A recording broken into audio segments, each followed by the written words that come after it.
There's a sense of urgency that we all must do something. We shouldn't feel defeated. We can do it. Perpetual planet means protecting nature as if our lives depend on it. We have to keep hope alive.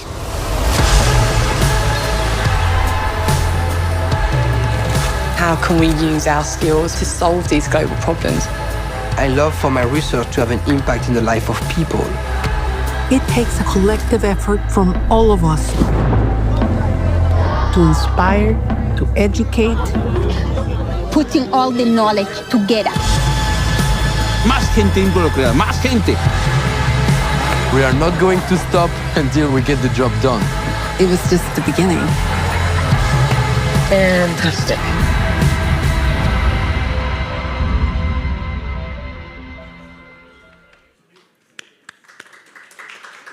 Well, good evening, everyone. My name is Richard Weiss. I'm president of the Explorers Club.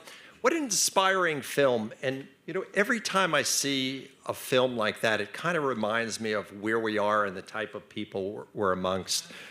Now, how many of you are here for the first time? I think we have a lot of regulars, so there's very few first-timers here, right? 1 per 2 people. Man, I always say to people, let's pretend this is a metaphorical fire. And one of the things that has always inspired me most about this particular room are the stories that I've told here. And I've told audiences after audiences that if you look at this lectern, it's not all that fancy, but whose hands have I seen here? Well, I've certainly seen Sylvia Earle's here several times. I've seen Neil Armstrong, Buzz Aldrin, Jane Goodall, Sir Edmund Hillary. I mean, you could just go person after person.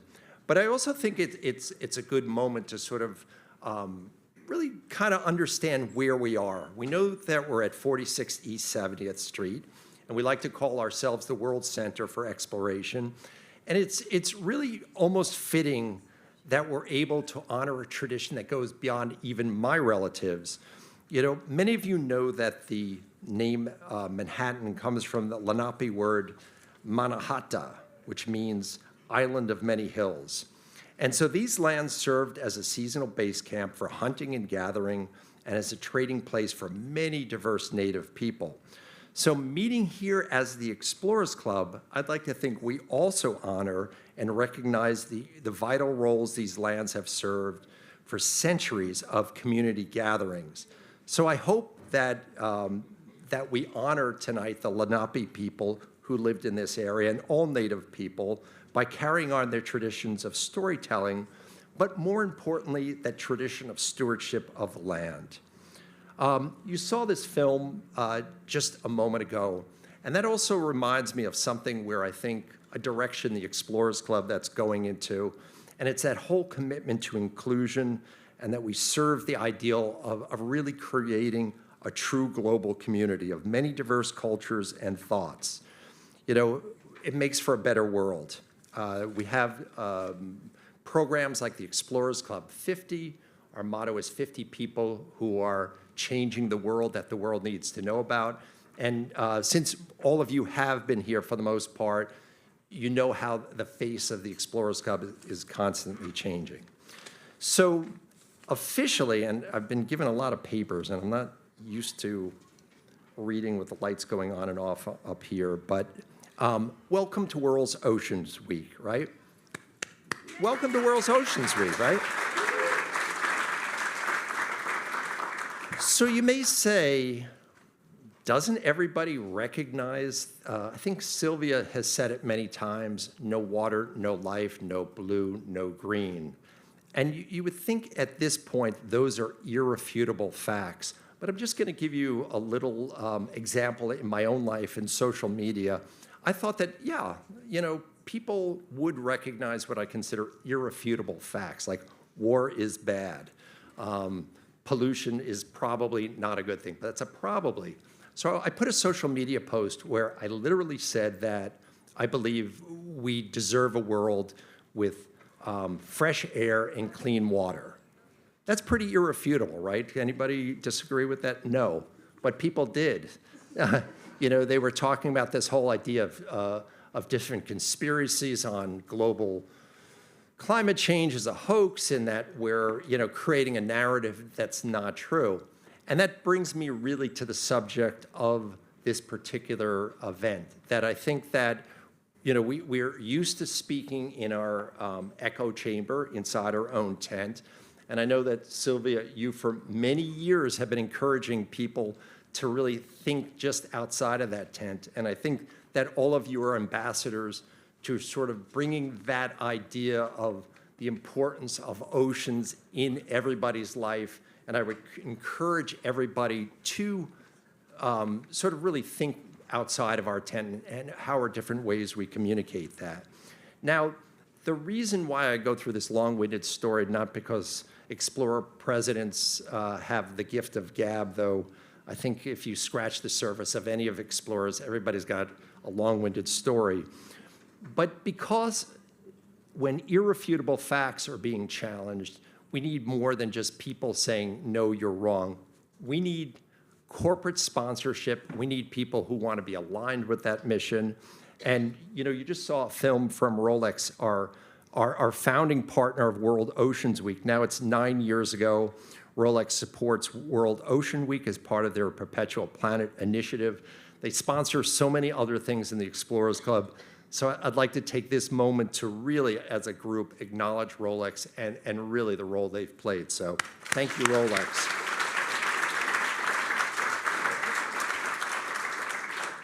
Gathering inside our tent, and we have sponsors, some same sponsors year after year. We have the Schmidt Marine Technology Partners,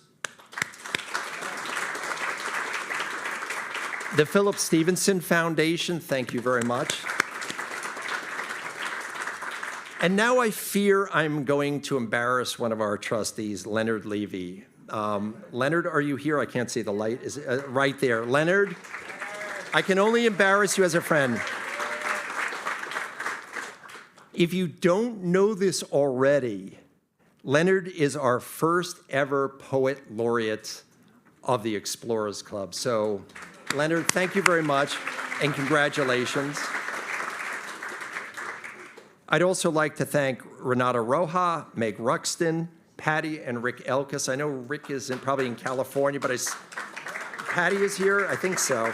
Patty is here.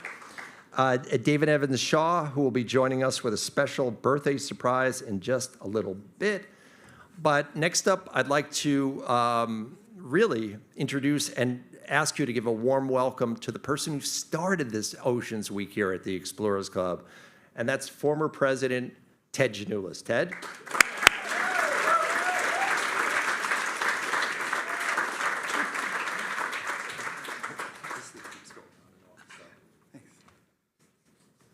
Richard, thank you. And thank you for all the people at the Explorers Club who do so much to make World Oceans Week possible. I would just like to repeat and double down on Richard's message of thanks. We have such gratitude for the people who have helped us start this, who keep it going now. We have many people involved on a volunteer basis. We have co-chairs. We have many people involved in the programming. We have all the speakers who come in and make time in their lives for this. We're so grateful for that. And we also are blessed with an absolutely extraordinary staff who just does miraculous things all the time.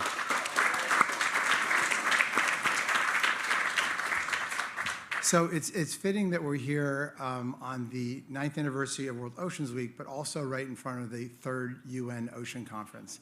Because the way World Oceans Week came to be was when the first UN Global Conference happened. It was here in New York City in 2017. We thought all these really cool people like Sylvia Earle would be in town, and so why don't we try to do something here? And Rolex, as Richard said, took a gamble with us and did it. It worked out really well, and they've been with us ever since. So we're incredibly grateful, but it's nice to see that arc, and we've worked very closely with the UN in the interim time, and we love thinking of this as sort of the road to UNOC, as they've been calling it.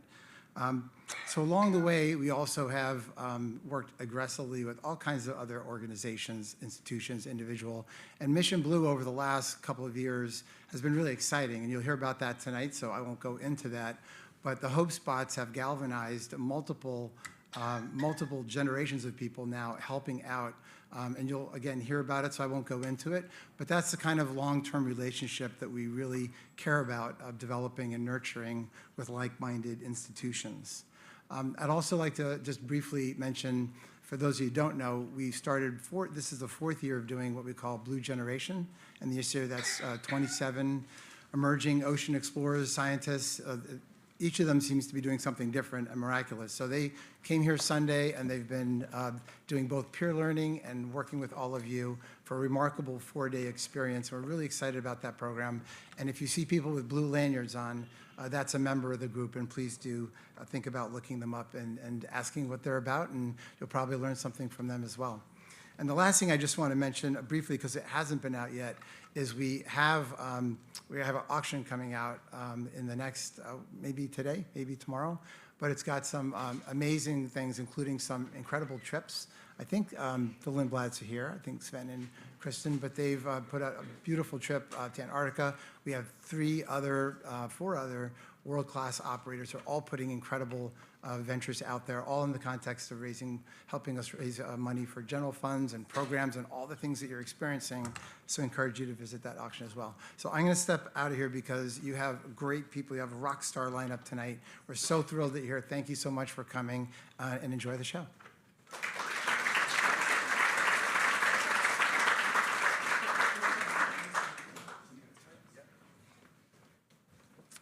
And I'm actually get the privilege of introducing Chief Ann and bringing her up.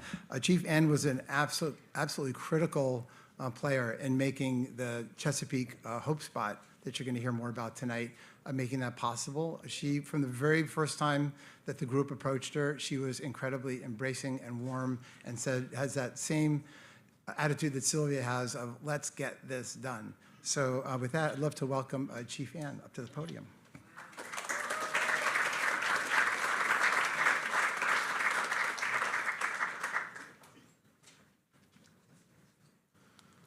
Good evening.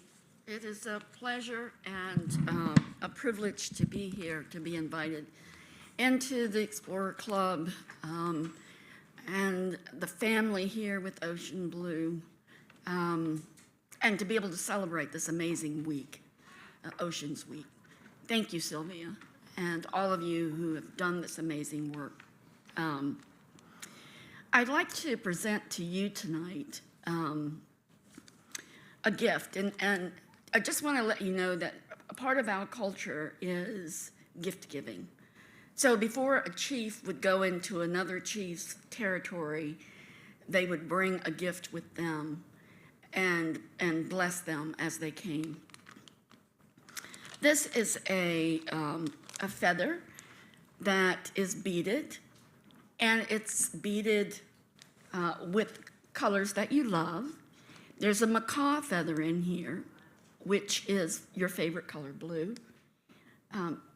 There is a little Rolex crown at the top. And it seems like all of the colors that are woven together of all the nations of the earth who love the earth and are here to join with you to take care of it. So I just want to bring you that as a protocol.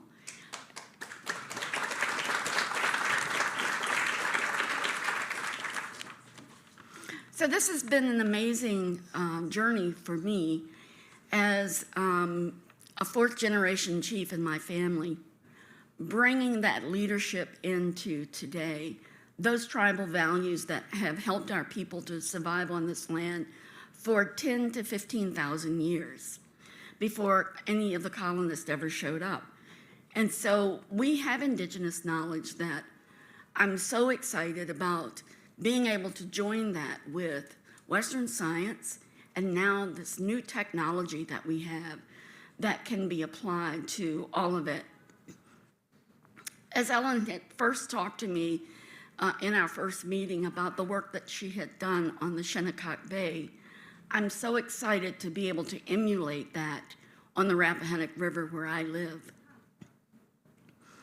Also, you know, as we are talking about how to preserve these things and how to protect these things, the word Menhaden, which we know, is overfished and a part of the, an important part of the ecosystem. In the Algonquin word means he who nourishes the soil. He who nourishes the soil. And so as a part of our language and our culture, it's all integrated into nature because we believe that we are a part of nature. We're just one part of this huge family that all of us has to have to survive. And so our traditional ecological knowledge is coded into the natural systems of the earth and the natural laws that have helped us to survive here. And we are pleased to be able to bring that knowledge to join in with the other knowledges of around the earth to protect our mother. For without her, we cease to exist. Our vision for this Hope Spot is to bring about not only energy around the Hope Spot for all of the tribes in Virginia, but also for our young people who are going to carry on the leadership positions that we now hold, so that those virtues and those values will go forward for them in the future. And our tribes and our tribal lands and waters will be ensured that they are protected and cared for as we would care for our mother. Thank you.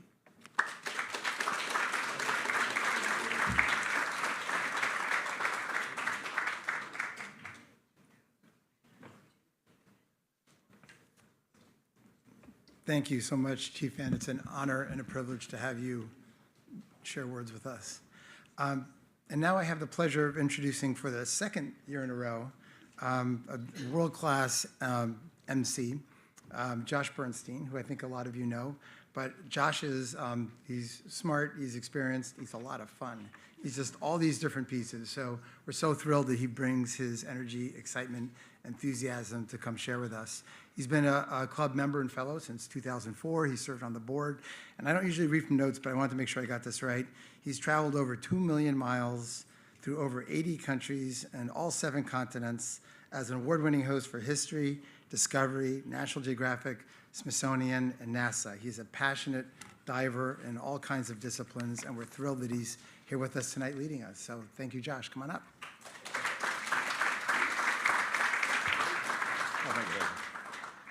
Thank you, Ted. Glad to be back. I can't see any of you, but who was here last year? You know how this goes. My role, I can see some arms. My role as MC is to keep the train on the tracks and to get you as excited as I am for a program that, as Ted and Richard said, we've been working on for some time. A lot of hard work has gone into tonight's program. We are here till about 7:30, depending on how things go. Our only hard out is we're gonna finish the evening with a photo out front. So we have to get out before sunset. But the plan right now is we're gonna have a few flag returns and 1 watch return, a bunch of Hope spotlights. If I could ask you just to please make sure your phones are off. I know some people are like, I think I turned it off. Just make sure your phone is off or on silent or DND or airplane mode. And then we'll get things kicking off. The plan is Costa Rica is gonna be first with a Hope Spot and a spotlight on them. Then we're gonna go to the Shinnecock Bay for a Hope Spot and a flag return. I'll explain that in a second. Then we're gonna go to the Chesapeake Bay for a Hope Spot, flag return, and Rolex watch return. I'll explain that in a second. And then Carlton Ward's going to give a presentation. Sylvia is going to be in conversation with Lynn Scher, which is going to be the main event as far as I can tell. And then we have a few surprises, the photo out front, and another surprise at the very end. So that's the plan. We'll see how that goes. The flags, as you may have seen behind the screen, there's some flags that have been a part of our club for 150, no, it can't be that long, 100 what? 101 years? 120 since the beginning? We have a lot of flags. And when they you can petition to take them on expeditions. Flag and Honors gives you that privilege. And then when they're retired, they're usually kept in a vault. But when they're retired, like some of these, they stay on the wall here. These don't leave anymore. But a number of those flags are going to be returned to Dr. Martin Nguyen. He will come up in the front of the room for a flag return. We have 3 Rolex watches that are downstairs in a case. Those that are missing are also in the field. I'm on that committee, so I will accept the watch return. Martin will accept the flag return. That explains what's happening here between our talks. But then moving over to the main event, the Hope Spots. There are 165 Is that right, Sylvia? Hope spots, okay, keep me up. They're always growing. There's more than last year. 165 hope spots in the world. Many of the people who are the champions of those hope spots are in the room. Some of them will be coming up, but some of you will not. I want to acknowledge a few of you who are here, but will not be up here in the front of the room. So Jan Packner from the Canyons of Cabrera Hope Spot in Milan, please rise. Isabel Stinnett, New York, New Jersey, Hope Spot, please rise. Aline Aguilar from the Cagares Islands Hope Spot in Brazil, please rise. Martha Shaw, stay rising, Farm Pond Hope Spot, Massachusetts. Can you see anyone standing? Yes? Let's give them a round of applause. All right, thank you. Now we're going to move to the in-room program. For those that are here, you can see, hopefully for those who are streaming, if you have any issues watching us, I think there's a couple thousand already online, text me and I'll tell the AV folks to make sure you can hear and see us. But we're going to start in Costa Rica with the Golfo Dulce in Costa Rica. It's an exceptional ecosystem that hosts a nursery for the scalloped hammerhead shark, with thousands of baby sharks born there every year. Hope Spot champions Elena Zanella and Andres Lopez are marine biologists and founders of Misión Tiburón, right? Mission Shark, a conservation organization dedicated to collecting research on animals, including sharks, rays, sea turtles, to encourage policy change to protect threatened species. Coming up here to the front of the room, please, for a 10-minute conversation, please welcome Elena Zanella and Andres Lopez. And let's turn the lights up, please. And I think if you want to stand or do you want to sit? If you have a slideshow, then yeah. This is the rehearsal, so just come up here and please.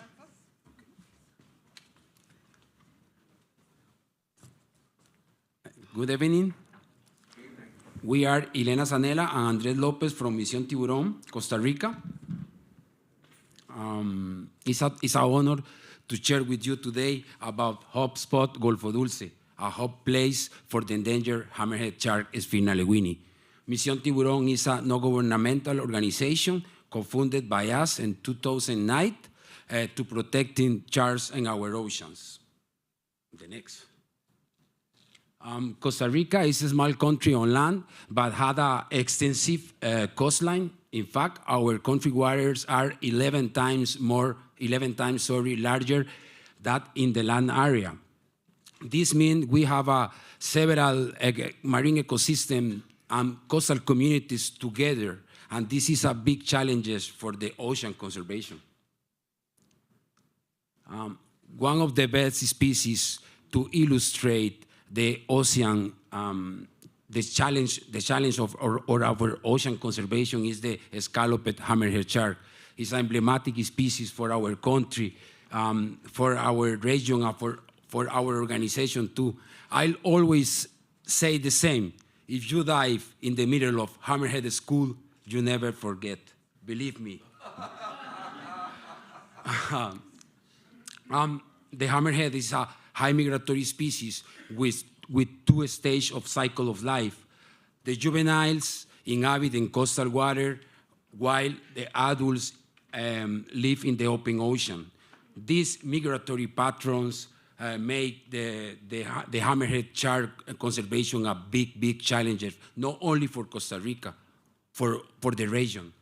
Misión Tiburón started or began working with the hammerhead shark in 2010 with a new vision, with an integrated vision,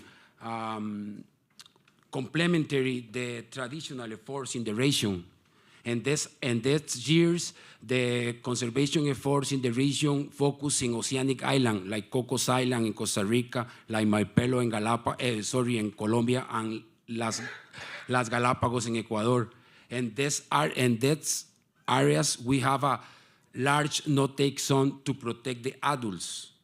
But you know that the migratory life cycle of hammerhead shark make this not enough. Golfo Dulce is located in the southwest of Costa Rica. It's a beautiful place where the rainforests meet to the ocean. It's a tropical fjord. After years of research working in research with fishermen, we have a lot of data with acoustic and satellite tag program, and with the data, our team identified Golfo Dulce like the first nursery ground for the Eastern Pacific.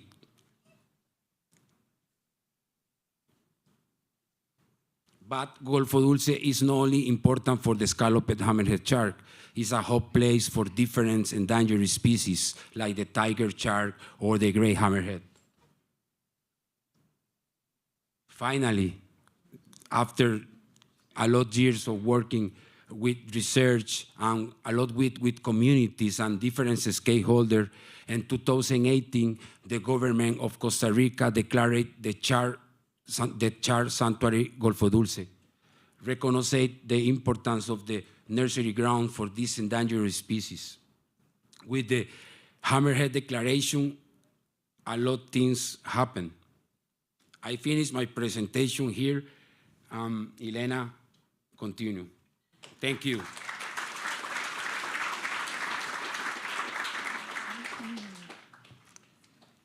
Thank you, Andres. And yes, in 2019, our project received international attention.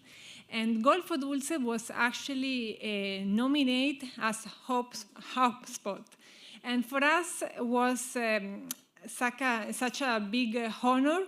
And of course, we were very happy because highlight Golfo Dulce, our work, but the most important is that highlight the relevance to identify and protect nursery grounds in the coast for these critically endangered species. And we note that this was an inspiration for the other conservationists of the region to try to identify and focus their conservation efforts in those critical habitats. So, as Andres mentioned, we started our project in 2010. After many years of work in research, community engagement, in 2018 was declared a shark sanctuary. And then in 2019, Golfo Dulce was declared a hotspot. And right away after this, in 2019, we received the Whitley Award from UK. In 2022, we received the St. Andrews Prize from the University of St. Andrews in Scotland.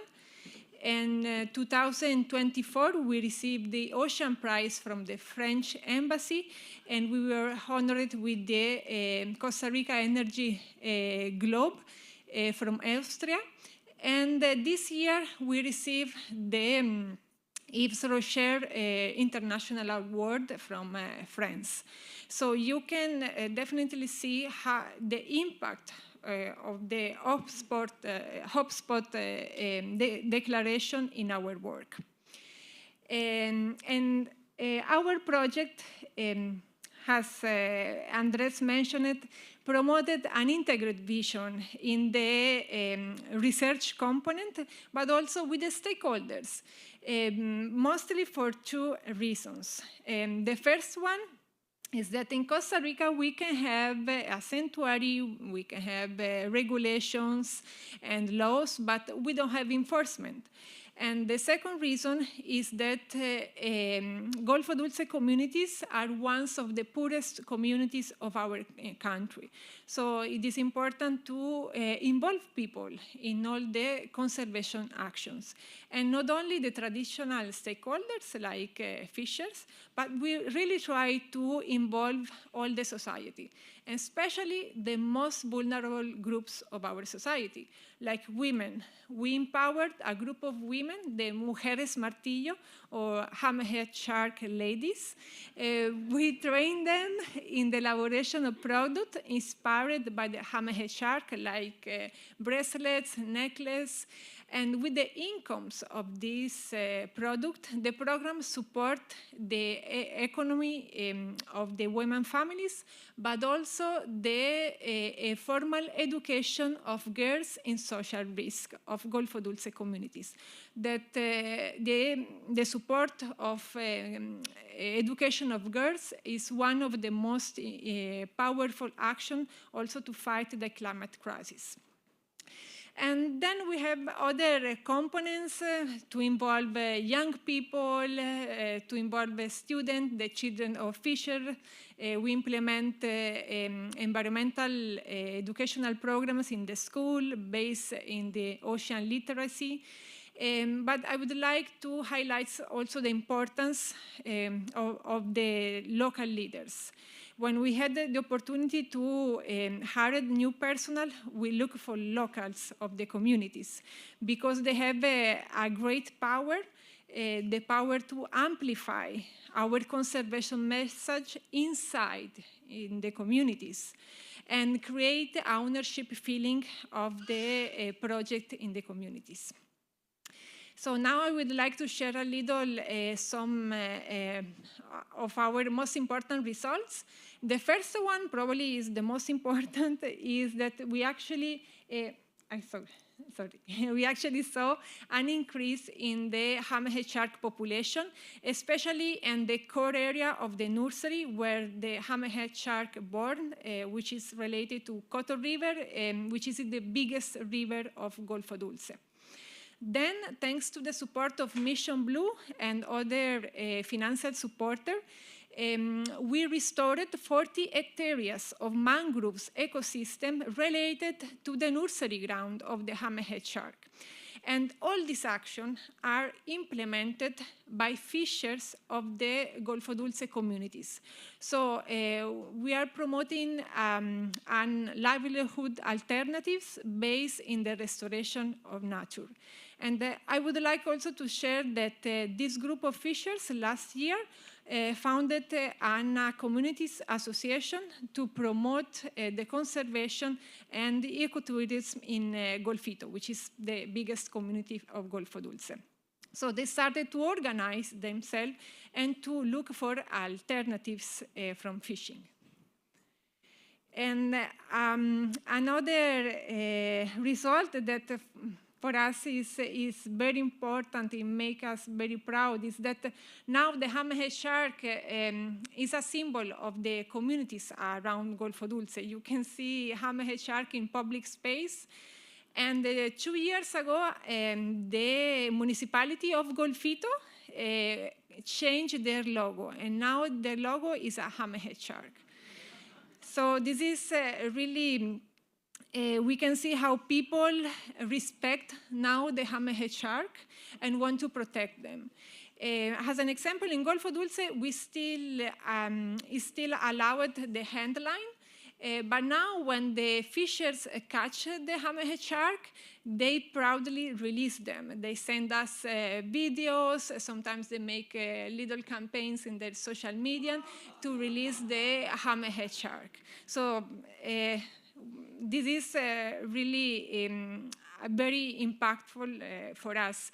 And at the end, I think we believe that it's all about the connections. Understanding the connections between habitats, between the species, between the stakeholders, we can address our challenges in the ocean and find solutions for both, for nature and people. Thank you.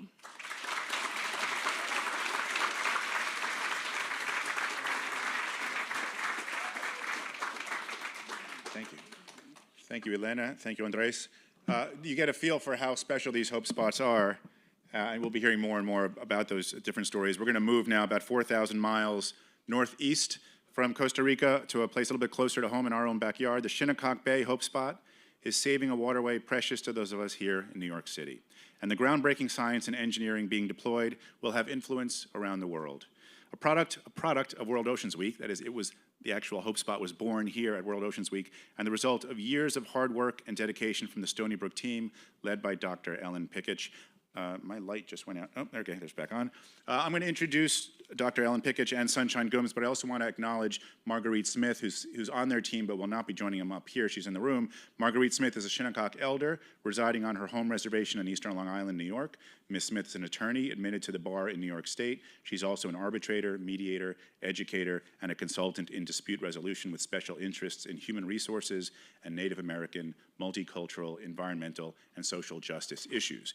Joining her on that team, and coming up here shortly, Dr. Ellen Pickich is a club fellow and a 2024 Lowell Thomas awardee. That's a big deal in our club.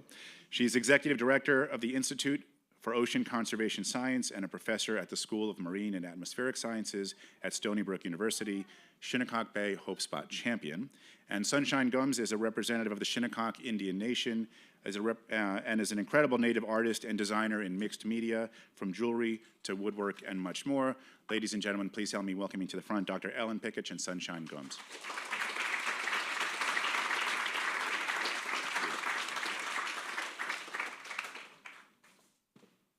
Thank you for that amazing introduction. Sunshine and I are going to be giving this presentation together. This is a story about an expedition that we did last fall, September of 2024. And one thing I wanted just to make sure everyone's on the same page, one of the technologies that we used, many of you may not be familiar with, it's called eDNA. Most of you have heard of DNA, but the E in eDNA, E stands for environment. And in this case, the environment is the water. And in the water are fragments of DNA of all the species that live within the water. We can now take a water sample, analyze it, and tell you everything that lives there. So this was an eDNA expedition, and this is our team. Not everyone was able to make this photo, but it shows the kind of technology that we were using. So Sunshine is going to present the next few slides. All right. So some of the expedition goals were expansive use of eDNA in the Shinnecock Bay, thank you. Develop and test autonomous, ecologically responsible technologies, develop a comprehensive understanding of biodiversity in the Bay, and partner with the Shinnecock Indian Nation and other organizations. So what was special and historic about it was that this was the very first time that the integration and the deployment of an all-electric, self-righting, uncrewed surface vehicle with an autonomous eDNA sampler. This is a picture of Ellen and I with the USV, showing the size of it and that it can be deployed by 2 people. All right. Some of the added values of the technologies: the ability to sample night and day, enabled sampling in sensitive habitats and difficult to access locations, and high resolution sampling. All right, the DX continuously collected environmental data, latitude and longitude, temperature, depth, salinity, turbidity, and chlorophyll. Some of the mission accomplishments: 8 deployments over 9 days at 27 different stations, with 100 samples being collected, 31 of those samples done at night. All right, I'll pass it on. Okay, so what did we find? I don't have time to tell you everything that we found, so I just picked out a few tidbits that I thought you might enjoy. Our expedition detected 4 different endangered and threatened species. These include the mako shark, I can't read these slides, the American horseshoe crab, a humpback whale, which is endangered in New York. The expedition also enabled us to see what kinds of habitats had the greatest species diversity. So you see the biggest bar is green, that's for eelgrass. Eelgrass is a really important area. It's a nursery area for species. It's also a place for prey to protect themselves from predators. Surprisingly to me, the next most diverse area was open water. And the other 2 habitats, clam sanctuaries and oyster reefs, were next in species diversity. Being able to work night and day meant that we were able to learn about the habits of species in a way that we never had before. For example, at night, we only found mako shark at night. We never observed them during the daytime. During the day, we saw a different group of species, as shown here on the right. This is pretty technical, but all you need to really see is that we use 3 different primers, we call them. Each primer is able to detect a certain group of species. And altogether, the 3 primers led us to detect nearly 200 species in Shinnecock Bay during this short expedition. So we want to thank all of our partners and our sponsors. We couldn't do this without you. And a special thank you to Dr. Sylvia Earle,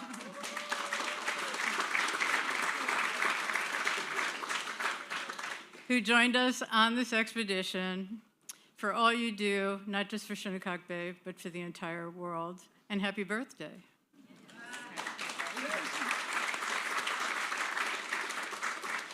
We had a large team, and I'll just end by showing you this slide with all the team member names. Thank you.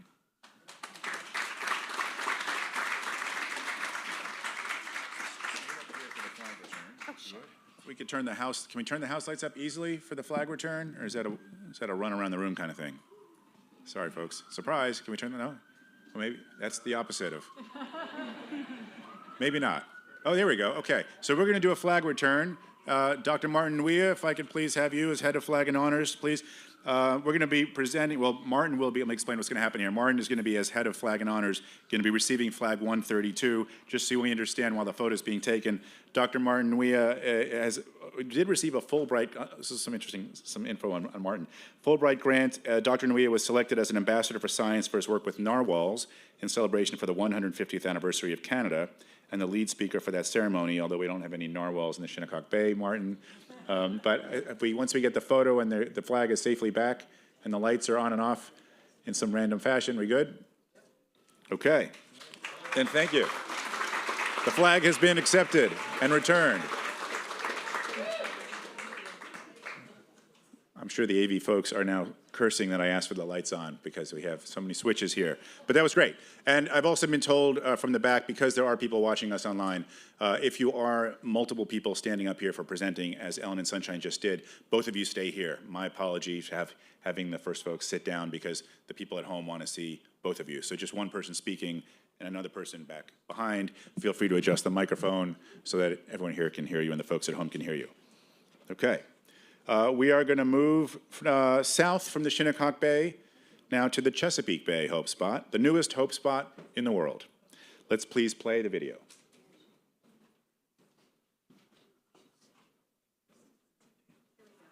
I'm excited to announce the Chesapeake Bay as a Hope Spot.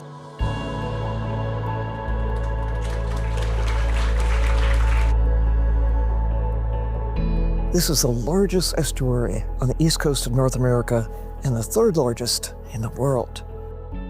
Chesapeake Bay is a unique and vital ecosystem, home to thousands of species of plants and animals. The word Chesapeake comes from the Algonquin term, I'll spell it rather than pronounce it, Chesepioc, meaning Great Shellfish Bay. This is a nod to the historic and ongoing importance to the region's indigenous tribes. The bay is not only crucial to local biodiversity, but it also holds a significant place in global ecological processes.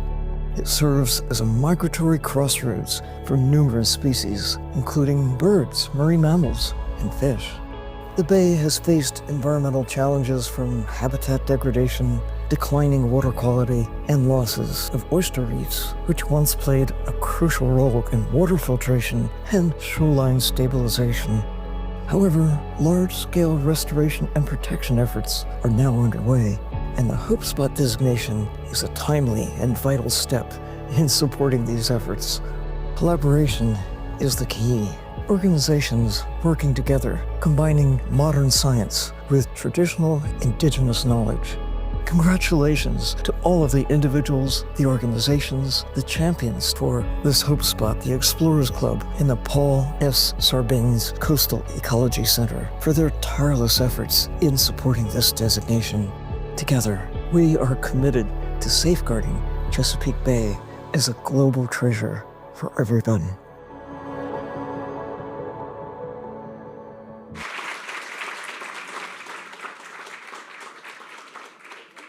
Many members of the Chesapeake Hope Spot effort are here with us tonight. Could those of you in the room please stand and be recognized?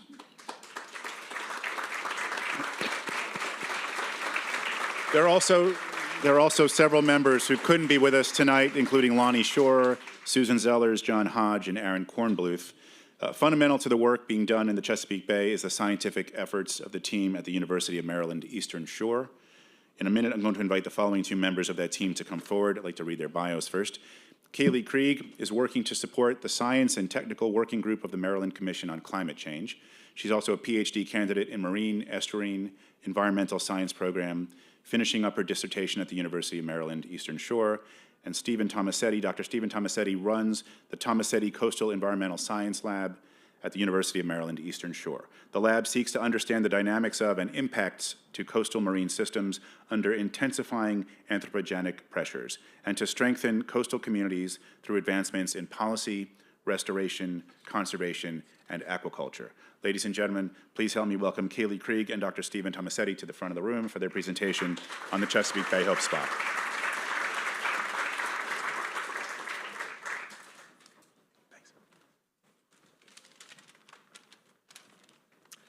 Okay, hi everybody. Thanks for having us. It's my pleasure to be here representing the whole team who worked together to make this designation happen. As I was thinking about what to say tonight, the phrase Great Shellfish Bay kept coming to mind. And, you know, when you think about it, Chesapeake Bay really is, or the story of Chesapeake Bay really is the story of shellfish. Let me see if I, nope, wrong one. Here we go. There we go.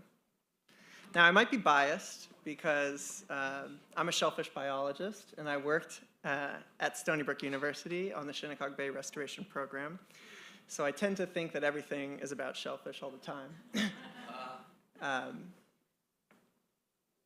But as Ellen invited me to become a part of this team, you know, I began to think about it, and I got very excited. And here's the reason. You know, shellfish have always mattered, even to early modern humans 150,000 years ago, way across the ocean in Africa. Right? So back then we were in a glacial period, and our numbers were dwindling, and DNA evidence suggests that Homo sapiens was down to basically a few hundred breeding pairs. But it was in caves like these, scattered along the coast of South Africa, that our species survived by foraging on shellfish in the rocky intertidal zone. Now, of course, Chesapeake Bay is much younger, really only 10,000 years old, and there's been people living in the Chesapeake Bay region from before even Chesapeake Bay existed. And particularly in the early woodland period, about 3,500 years ago, we know that indigenous tribes had been managing vast oyster reefs since then. And when the early colonial settlers came, they took notice. So John Smith writes about oyster shells as thick as stone. And there's a number of other accounts of these large mounds of oyster shells on the riverbanks when people arrived. And those mounds were discarded oyster shells or oyster middens from indigenous communities that had been accessing the oyster reefs. And actually, we can study these middens today and learn more about how oysters persisted through time in the Chesapeake region. And so we know that these reefs had been managed for over 3,500 years and managed through intense harvest pressure. So think about that, 3,500 years. But unfortunately, after the arrival of colonial settlers, it took only 350 years for those reefs to be depleted, 1/10 of the time. And unfortunately, this story isn't unique. So this is the story of Chesapeake, but the same thing happened in New York and other cities along the eastern United States. It's also happened on the West Coast. It's also happened in Australia. It's also happened in the Caribbean. Pretty much anywhere where colonial settlers arrived, it only took, a short period of time for those oyster reefs to become depleted. And so basically the Chesapeake oyster reefs were replaced with water quality issues. So harmful algal blooms, hypoxic dead zones. But over the past few decades, there's really been a large effort and a number of people working together to try and reverse course. And so I actually think right now we're at this ecological tipping point, and it's one of the most exciting times to work in the Chesapeake Bay. In the last 25 years, we've seen increases of over 1,500 acres of oyster habitat throughout the bay. We have large-scale oyster sanctuaries, and we essentially have the largest oyster restoration program in the entire world happening in the Chesapeake Bay. And it's not just oysters. We also see the return of seagrasses to the bay. So in the past 25 years, we have over 25,000 acres of restored seagrass returning to the bay. Some of that is through natural recovery, and some of that is through restoration efforts, like here, where you see my graduate student picking reproductive shoots to find these little seeds that will then plant and become future meadows in other parts of the bay.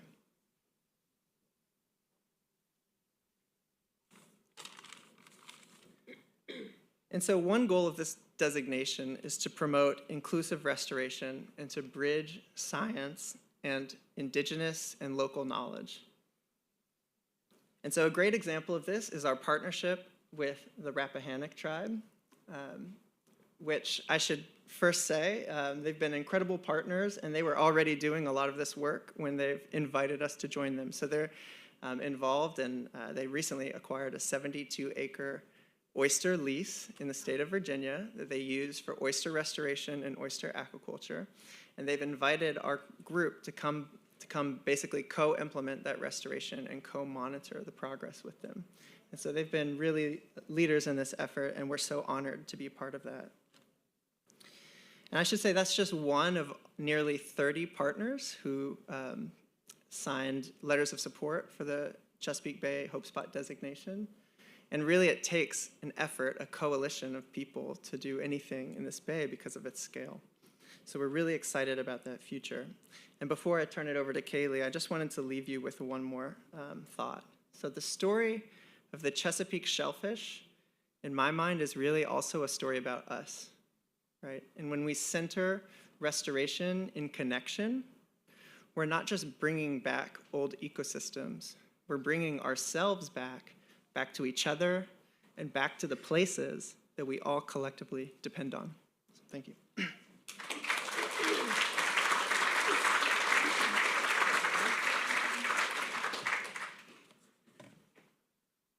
Hello.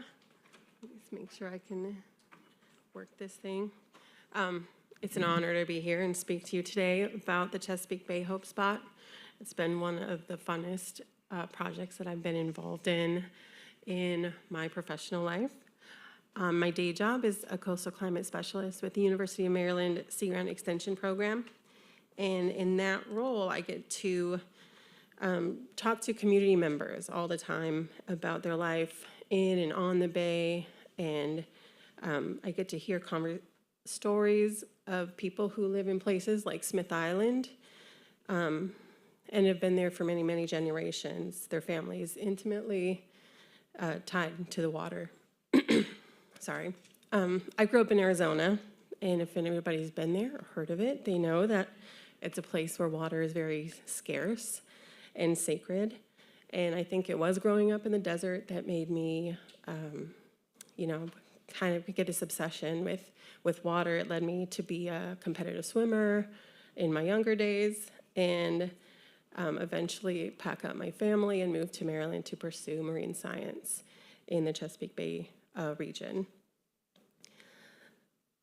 And when I went to UMES, where Dr. Tomasetti works now, and I was really excited to be able to be on a boat all the time, sampling, and I got to hear the stories from our captain, who is a multi-generational waterman, and they were just fascinating stories about the ecology and how the watermen live and can see the cues of the life cycles of the crabs and of the fish.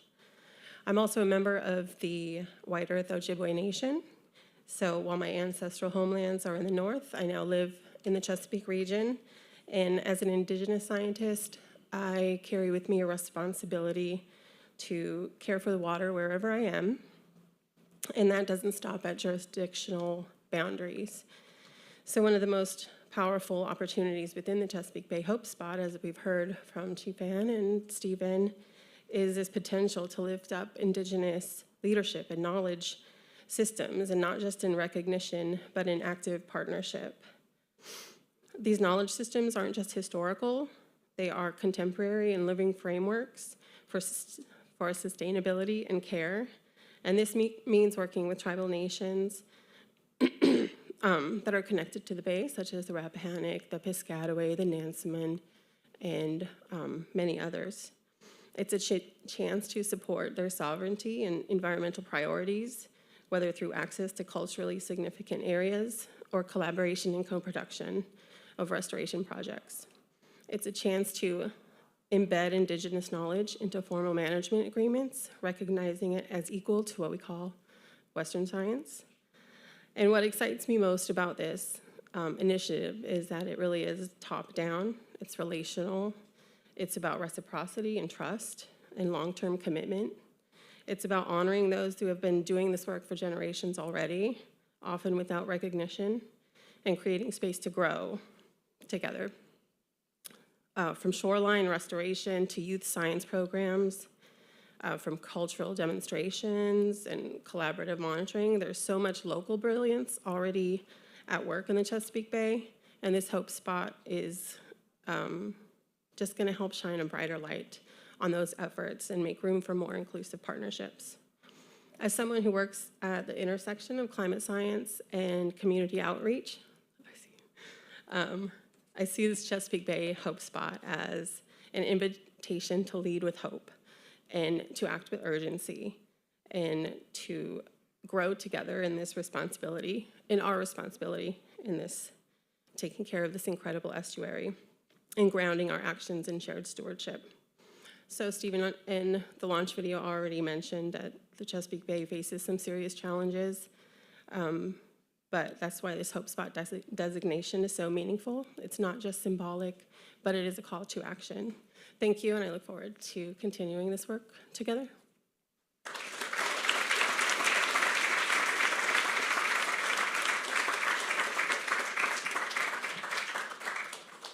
Thank you, Kaylee and Stephen. We're going to play some, this is a late addition to the program. We just got some archival footage from National Geographic that shows the Chesapeake Bay Aquascope expedition. Let's run that. There's no sound. So, at least I'm told there's no sound. There's no sound, right? Okay, no sound. So while that's playing, I'm going to set up our next speaker. And just a handful of weeks ago, a team of divers, scientists, and underwater photographers journeyed on the Chesapeake Bay to Gwynns Island, Virginia, to revisit and update a landmark 1954 National Geographic expedition titled 100 Hours Beneath the Chesapeake. Using modern techniques such as environmental DNA sampling and underwater imaging, the team set out to document and observe how this part of the bay has changed over the past 70 years. This expedition was led by club member Helena Janulis, who will come up here shortly, an experienced diver and ocean professional who works at the intersection of sustainable finance and marine exploration through her roles at Investable Oceans and Woods Hole Oceanographic Institution. Helena carried Explorers Club flag number 174 and wore Rolex Expedition Watch number 3, a Rolex Submariner, on the expedition. Just waiting for this to finish playing.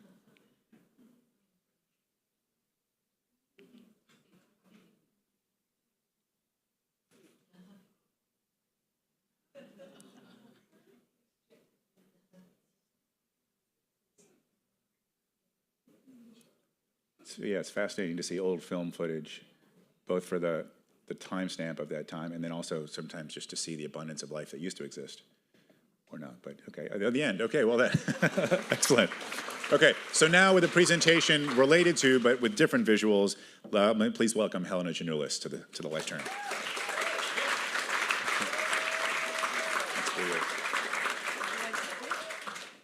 I just clicked this. That was awesome footage. I have not seen that myself, and we tried really hard to get our hands on it, so I'm really stoked that it ended up happening. Do I just click this one here? Okay, great. Well, good evening, everyone. It's truly an honor to be here tonight to return Explorers Club flag number 174 and the Rolex watch number 3, a Submariner, both of which accompanied our team on our recent expedition to the Chesapeake Bay. This project, titled Hope for the Chesapeake, Another 100 Hours Beneath the Bay, was both a scientific mission and a story of reconnection. Reconnection with place, with history, and with possibility.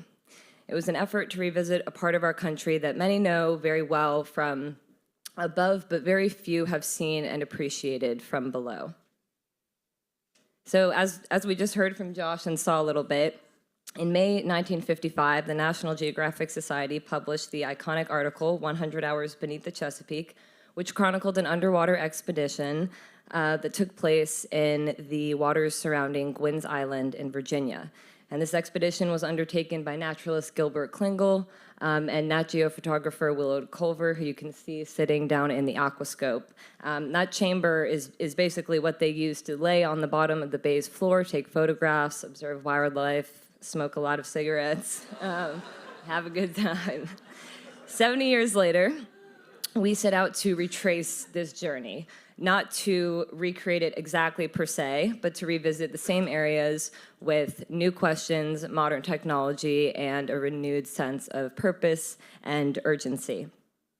Where Klingel and Culver asked what lay beneath the surface, we asked how this world has changed and how we can help chart a positive and resilient path forward. Our team visited 5 primary sites in the Piankatank River and the western side of the Chesapeake Bay, which you can see on the map to the left. And the goals of the expedition were twofold: to gather valuable scientific data and to create a compelling visual record of life beneath the bay. We were interested in documenting biodiversity, understanding habitat changes, and assessing water quality. At the same time, we knew that images and stories would be essential to translating science into connection, something that could resonate far beyond the field and inspire hope and action. Our scientific approach included 4 complementary methods that together gave us a layered and comprehensive snapshot of this part of the bay's underwater environment. We used underwater transects to observe and document species distribution and benthic habitat. We deployed baited remote underwater video systems, or BRUVs, which allowed us to passively observe marine life and their behaviors without human interference. We collected eDNA samples to detect species that might otherwise go unnoticed. And finally, we measured water quality, collecting data on temperature, salinity, and dissolved oxygen levels. Each of these methods collectively brought a different lens to the story, and together they helped us build a multi-dimensional picture of this environment. So coupled with the science, we had photography, but the photography on this expedition was much more than the traditional documentation that you see. It was the central part of our mission. And that's because visual storytelling has the power to move people in ways that data and graphs alone simply cannot. And the images that we captured are not just absolutely strikingly beautiful, but they're tools for education and for advocacy and inspiration.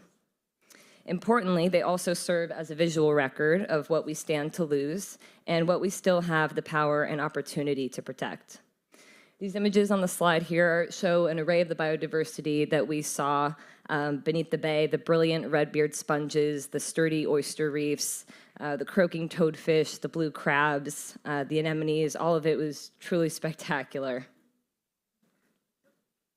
Just a couple more photos here, lots of osprey photos as well. So as a part of our biodiversity documentation, we also collected and pressed several species of seaweed Some of these pressings will join Dr. Sylvia Earle's herbarium collection at the Smithsonian, and others are actually going to be returned to local schools, NGOs, and museums in Matthews County so that they can serve as living artifacts from this expedition. So, as Josh said, we literally just got back from this expedition about 2 weeks ago, but while our time in the field is complete, we still have a lot of work to do. The team will spend the remainder of 2025 analyzing data and developing a suite of deliverables designed to extend and communicate the impact of this expedition. These include an interactive ArcGIS story map, a scientific publication, and those seaweed pressings that I just mentioned. Our hope is that these deliverables will help carry the story of the Bay, and specifically Gwynns Island and Matthews County, into classrooms, conferences, and conversations around the country and hopefully the globe. So, in my opinion, one of the most powerful moments of the expedition actually took place on land.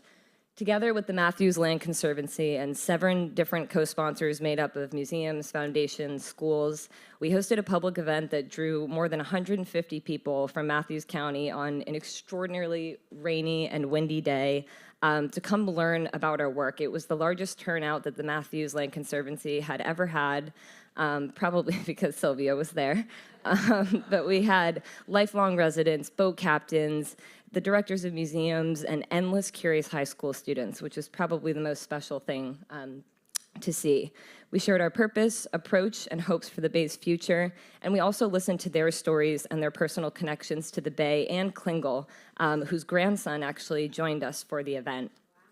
And with the help of the Calvert Marine Museum and the Matthews Museum, we actually managed to get this aquascope chamber, which was many hours away by truck ride, from the 1950s down to Williams Wharf, where the event took place.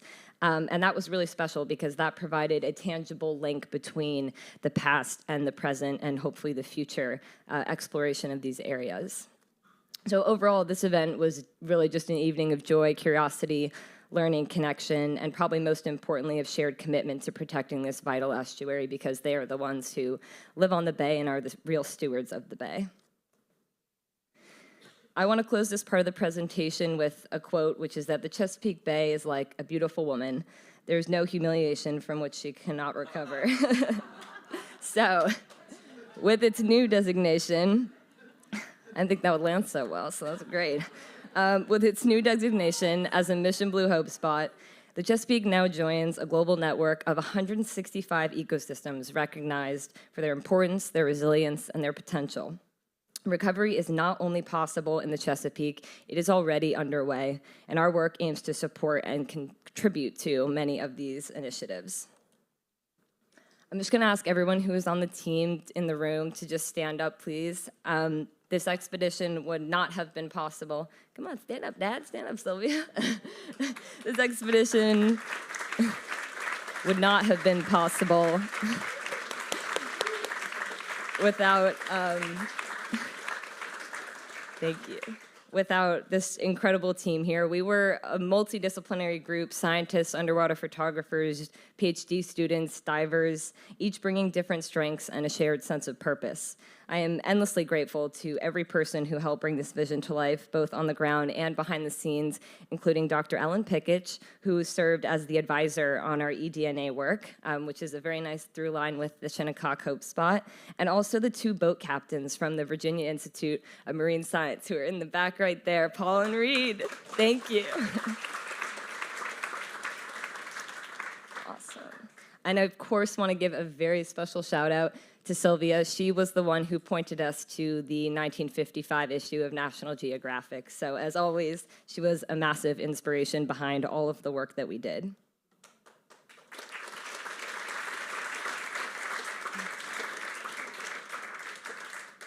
I also want to thank our funders whose support made this work possible, in particular the Philip Stevenson Foundation, which provided generous backing for our field work through the grant program it has with the Explorers Club. And I want to give a special thanks to Eugen, who I think is in the room, but I can't see terribly well. Okay, stand up, Eugen. A special thanks to you and the foundation. Eugen actually came to the community event and as you can see, joined us on the vessel one of the days during the expedition. And his presence was a reminder of how powerful it is when funders are also explorers and have those same values. So thank you. And then just 2 more thanks to Shelley Van Cleve and Monica Talbert of the Plant-Based Seafood Company. They were our incredibly gracious and wonderful hosts on Gwynn's Island, and this really wouldn't have been possible without the 2 of them. And just a final thank you, of course, to the Explorers Club for trusting us with a flag and a very expensive watch, and for continuing to champion bold and purposeful ocean exploration. Thank you.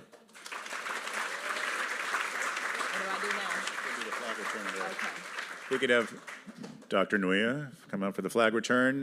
We have flag 174 being received by VP Flag and Honors. And maybe a photograph from someone.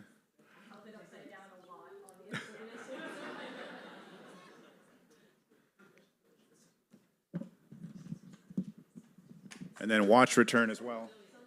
Sylvia, you want to come up?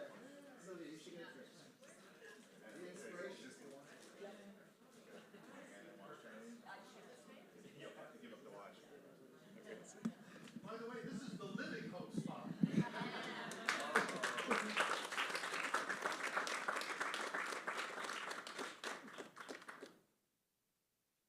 Okay, and we're going to do the Rolex return, which is a little less formal, but yes, you do need to return the watch to the club. This is Rolex watch number 3, the Submariner. We'll get a picture of, here we go. Received. Thank you, thank you, thank you. Thank you, your Deepness. If you'll return there for a moment, we'll continue. You guys have done well sitting through the Hope Spots part of the program. We're now going to move over to the final 2 parts. Carlton Ward, you're coming up. Let me fix this mic for you. There we go. Carlton Ward Jr. is a club fellow, best known for founding the Florida Wildlife Corridor Project. In 2012 and 2015, he walked and paddled 2,000 miles through the length and width of Florida, connecting contiguous green spaces the way a bear or a panther could still move through the state. He and his team at WildPath have created regional impact and global reach for the corridor, including the Emmy Award-winning film Path of the Panther, and more importantly, inspiring the Florida legislature to pass the Florida Wildlife Corridor Act in 2021. He is here tonight to talk about the power of storytelling to accelerate conservation and a new collaboration in Florida with another EC Fellow and National Geographic Explorer, Her Deepness, Dr. Sylvia Earle. Ladies and gentlemen, please welcome Carlton Ward Jr.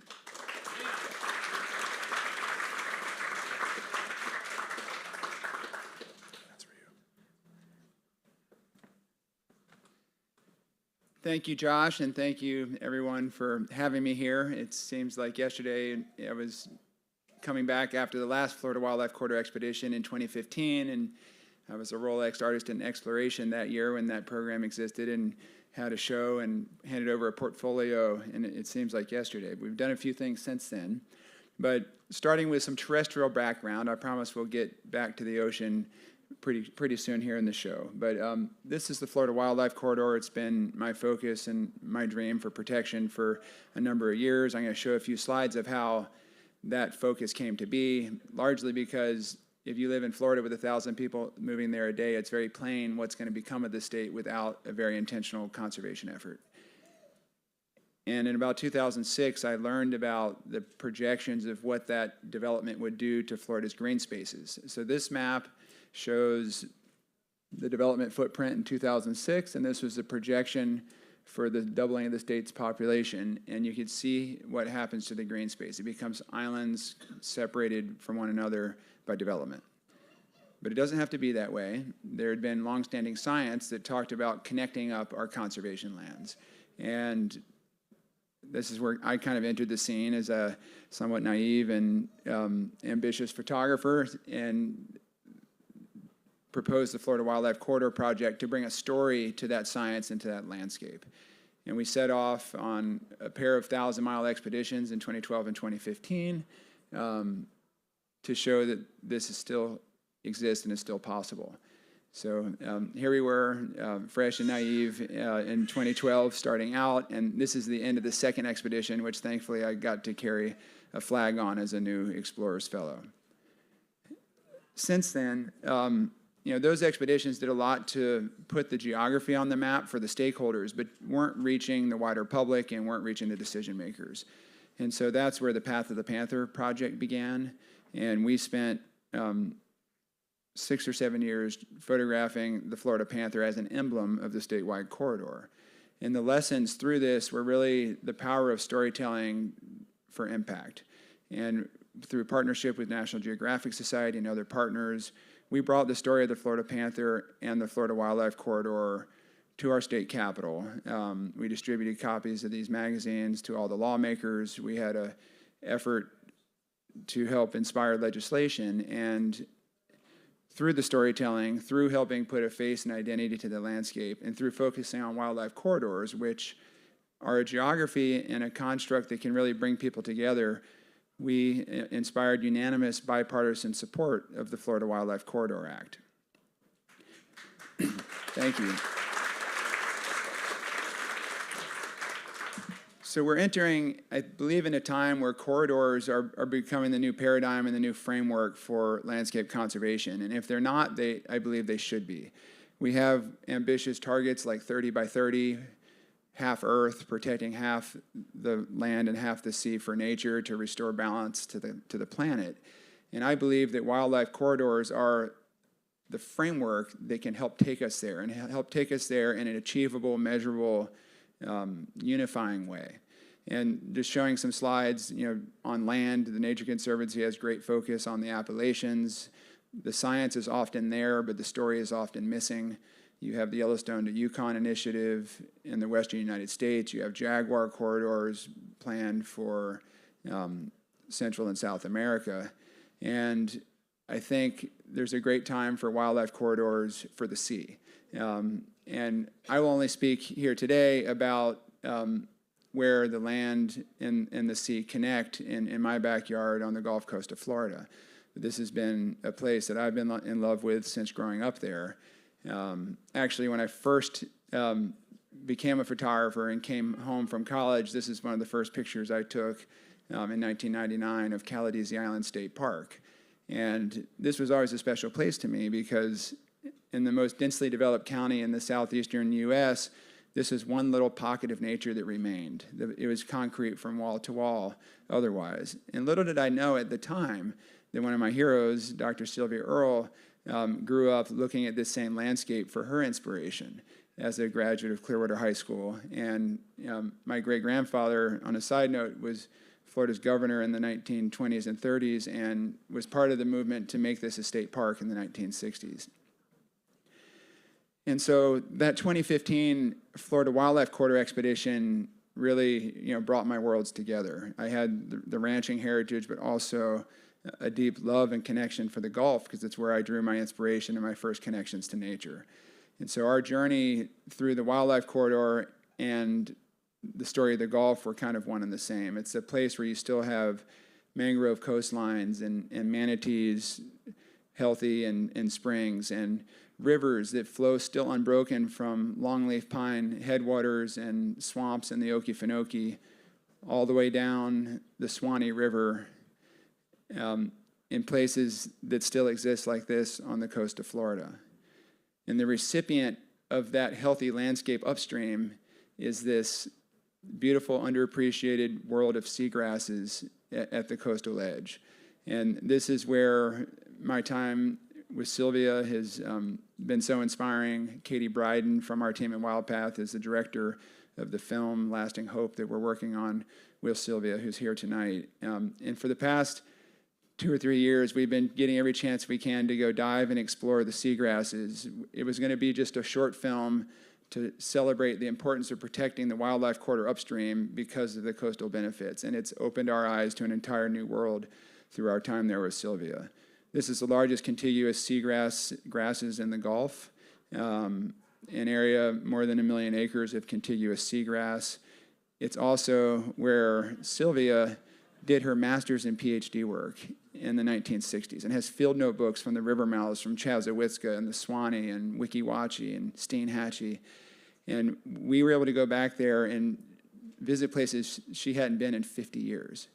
And like we heard from the Chesapeake Bay Hope Spot, samples were collected to join the collections of the Smithsonian and are actually being studied to look at the changes in ocean chemistry across half a century. And you can see here when we look at the Florida Wildlife Corridor and we look at the coastal preserves in Florida, how it's all really connected.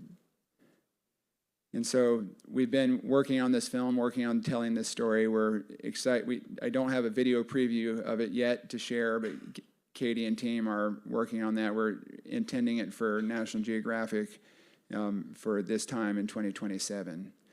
But to be able to experience the seagrasses through Sylvia's eyes has been a real gift for me as someone who thought I was pretty well connected to Florida. I got pointed to see that the seagrasses are actually breathing, and you can see the bubbles rising off them in the late afternoon and see not just the ocean and the plankton producing our oxygen, but the aquatic life in the shallows giving us the air we breathe.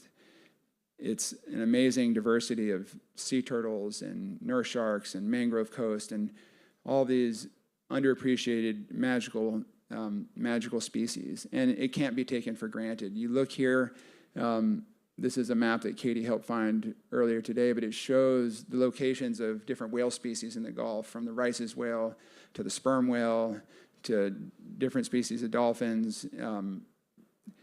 And you can also overlap this. There should be a video that plays here with the footprint of industry in the Gulf. And you can see the shipping fairways coming out of the ports. You can see the oil wells. I believe when Sylvia first went scuba diving in the Gulf, there was one oil well, and now there are 52,000 oil wells. And you can see the stepping stones of kind of what's possible for having a protected conservation landscape. You have these amazing deepwater coral spots along the continental shelf edge. And you have species that tell a story and can help capture the imagination and show us what we need to do to save the ecosystem for them and for ourselves. And these are just a few examples of the focal species we're looking at for some storytelling associated with this project, from Rice's whales to grag grouper to whale sharks to devil rays, kemp grizzly turtles, manatees. They each tell a story of how this landscape is connected.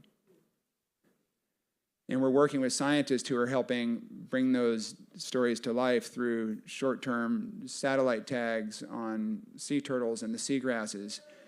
Or this picture was just last week, 30 miles off the coast of St. Petersburg, where NOAA scientists are putting a short-term deployment satellite tag on whale sharks to understand their movements throughout the Gulf and beyond.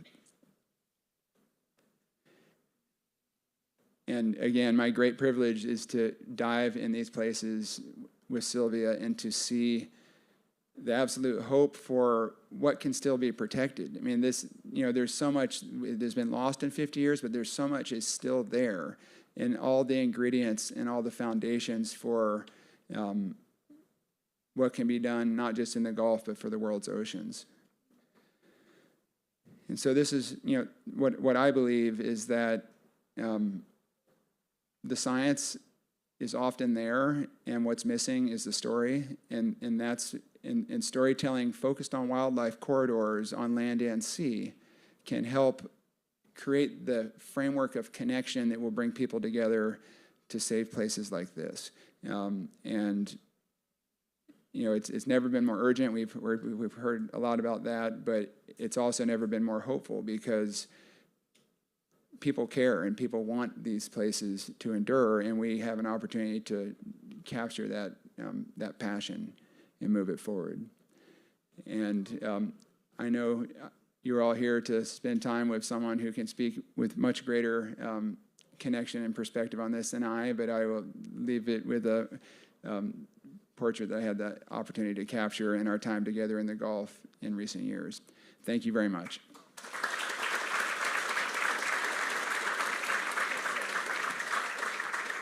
Thanks, Carlton and Sylvia. It's interesting, having seen Path of the Panther 3 times and the work that you've done, Carlton, for storytelling around corridors and wildlife migration paths. I think those of us who understand that the Earth really is, as Sylvia said, a planet of water, how important the flow state is and how important it is that we recognize that what happens here is going to affect what's over there because everything eventually connects. So I'm looking forward to your new film, Carlton. Good luck with that. If we could turn up the house lights, we're going to have a conversation here in the front of the room. I'm going to introduce 2 people who do not need an introduction, but for the 3 people who might not know who they are, I want you to be well informed. So if I may like to call Dr. Sylvia Earle and Lynn Scher to the chairs at the front of the room for what I'm sure will be a fascinating 30-minute, give or take, conversation. Dr. Sylvia Earle is a pioneering oceanographer, marine biologist, and National Geographic explorer, affectionately known as her Deepness, for her record-breaking deep-sea explorations. In 1979, she set a world record for the deepest untethered seawalk, descending 1,250 feet beneath the Pacific Ocean. As the first female chief scientist of NOAA, the National Oceanic and Atmospheric Administration, Sylvia has led over 100 expeditions and logged more than 7,000 hours underwater. In 2009, after receiving the TED Prize, Sylvia founded Mission Blue, a global initiative to establish marine protected areas known as hope spots. As we all know by now, these critical habitats aim to safeguard biodiversity and combat climate change. Under her leadership, Mission Blue has designated 165 and growing hope spots worldwide, fostering a global coalition for ocean conservation. Sylvia's contributions have been recognized with numerous honors, including the National Geographic Hubbard Medal, the United Nations Champions of the Earth Award, induction into the National Women's Hall of Fame, and the Explorers Club Medal, our highest honor.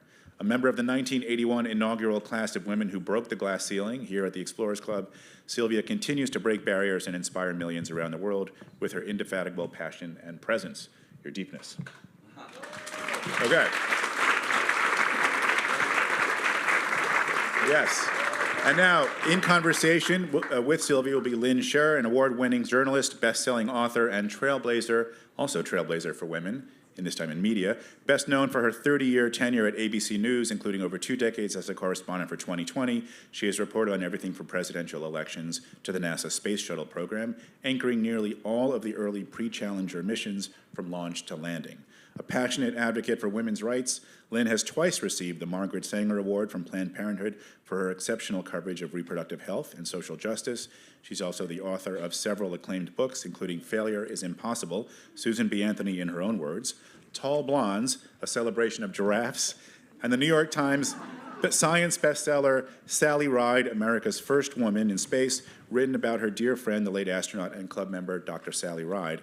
Her memoir, Outside the Box, chronicles her personal journey through love, loss, and survival, including her battle with colon cancer and the death of her husband, Larry. Lynn continues to inspire audiences through her writing, speaking engagements, advocacy, and podcast. A dear friend of mine and my family for almost 40 years, it's a sincere pleasure to introduce Lynn and give her the opportunity to do what she does best, to interview someone with sincere curiosity, compassion, and insight. Ladies and gentlemen, I turn it over to you, Lynn Scher and Dr. Sylvia Earle. Thank you.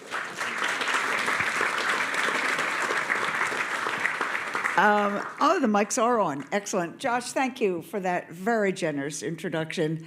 Thank you, Sylvia, for allowing me to sit next to you.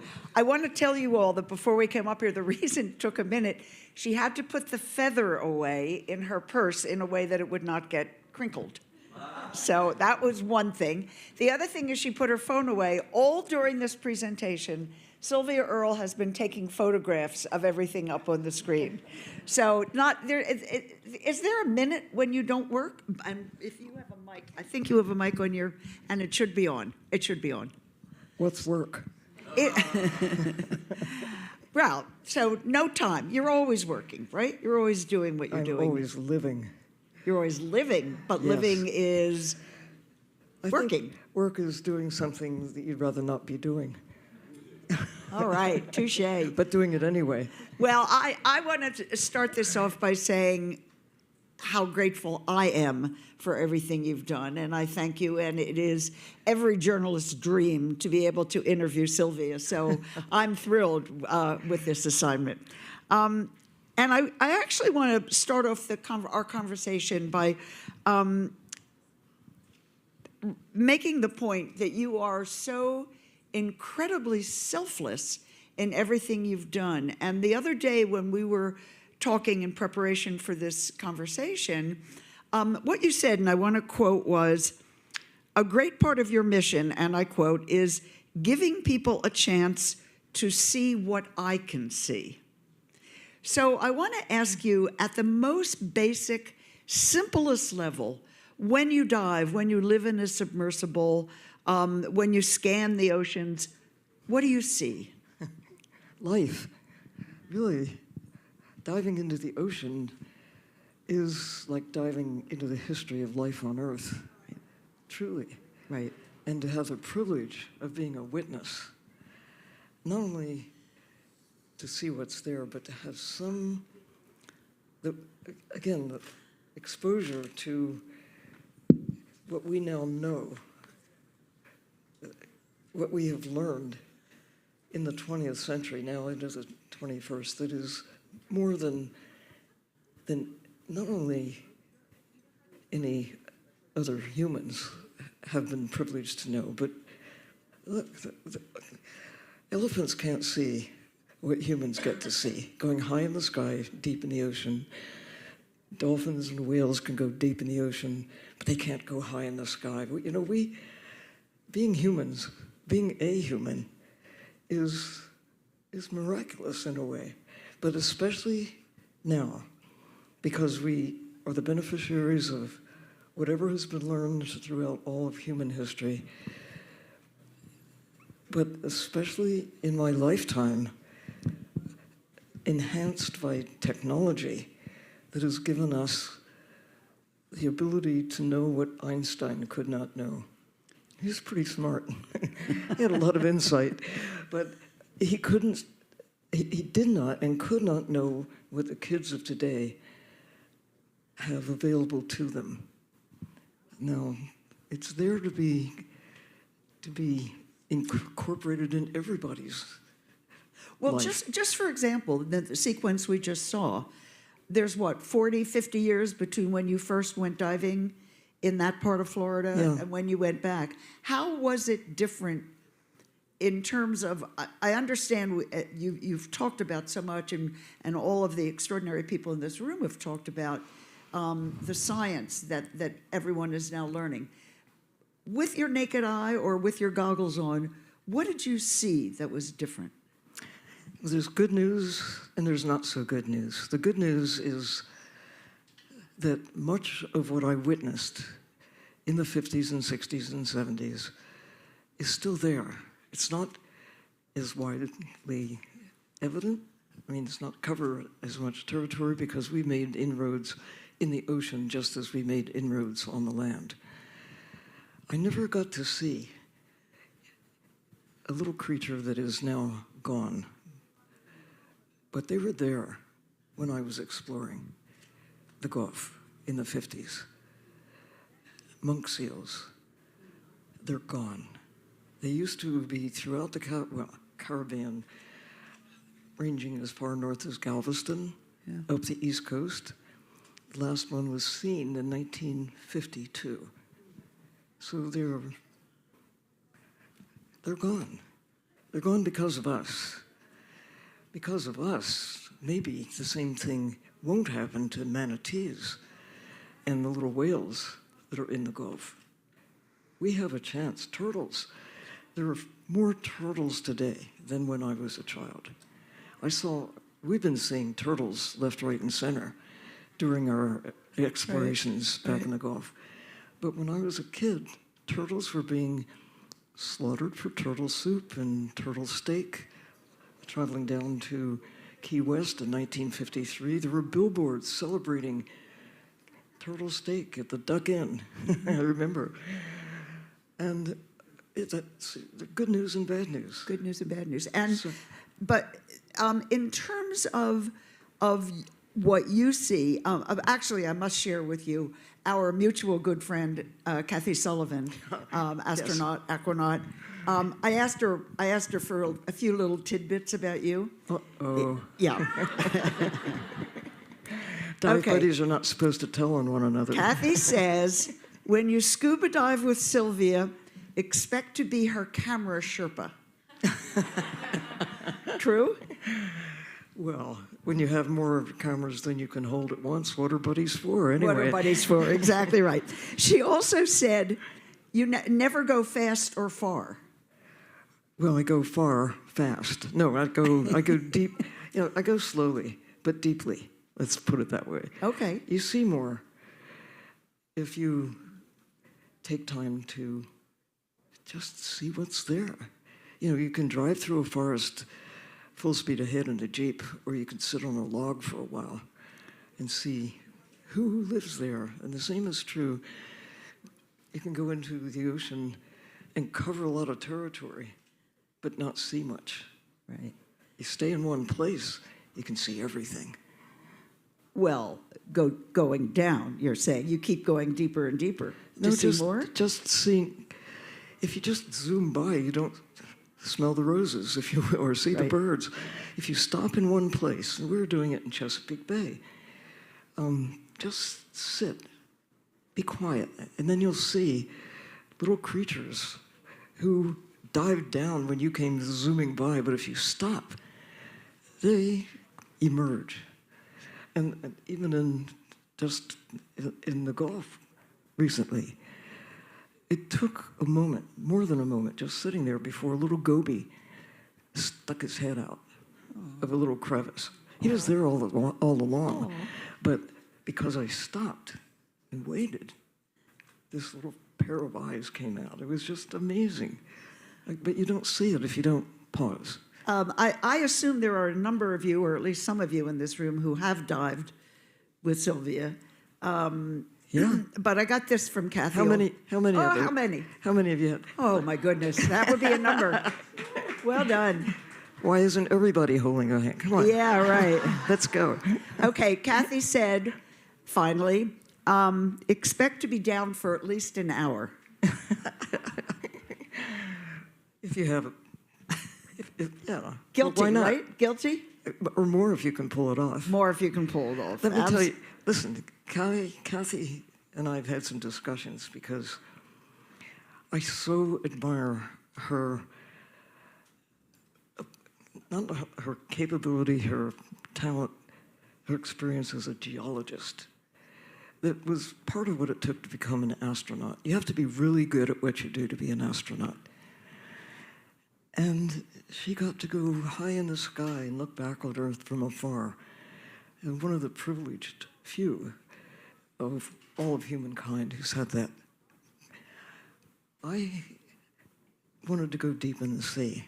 Mm-hmm. Nobody would build me in a spacecraft, and nobody would pay me to go do what I wanted to do in the sea. But by working with some engineers, was able to actually construct an undersea spacecraft. Little submersibles. Now, it's not the first little sub that was ever built, the deep one. The first was a deep rover that was launched back in the 1980s.